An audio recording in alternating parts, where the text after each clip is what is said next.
ఇలా పప్పు శనగపప్పు కడుక్కొని ఇలా నీళ్ళల్లో వేసుకోవాలండి, ఉడకబెట్టుకోవాలి. ఇలా ఉడికాక నీళ్ళు వంపేసుకోవాలండి. ఇలా నీళ్ళన్నీ వంపేసుకున్నాక ఒక కప్పు పప్పుకి 1 కప్పు బెల్లం అండి ఇందులోనే వేసి ఉడికించుకోవాలి. ఒక 2 మినిట్స్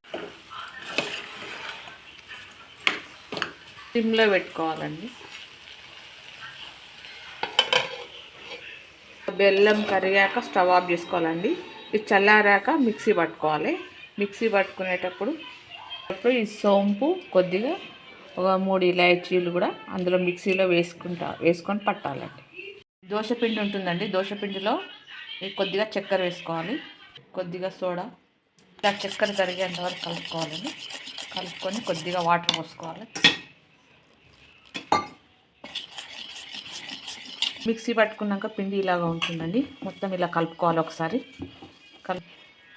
ఇలా రౌండ్గా చేసుకోవాలండి. పూర్ణాలు డీప్ ఫ్రైకి ఎక్కువ ఆయిల్ పట్టకుండా ఉంటుంది.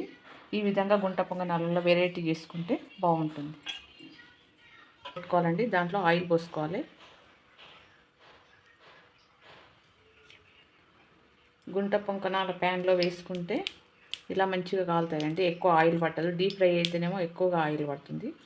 ఇలా చేసుకుంటే టేస్ట్ కూడా చాలా బాగుంటుంది. ఇలా రౌండ్గా చేసుకోవాలండి. అన్నీ రెడీ చేసుకొని ఇలా పిండి మొత్తం అద్దేసి ఇలా స్పూన్తో ఇలా వేసుకోవాలండి.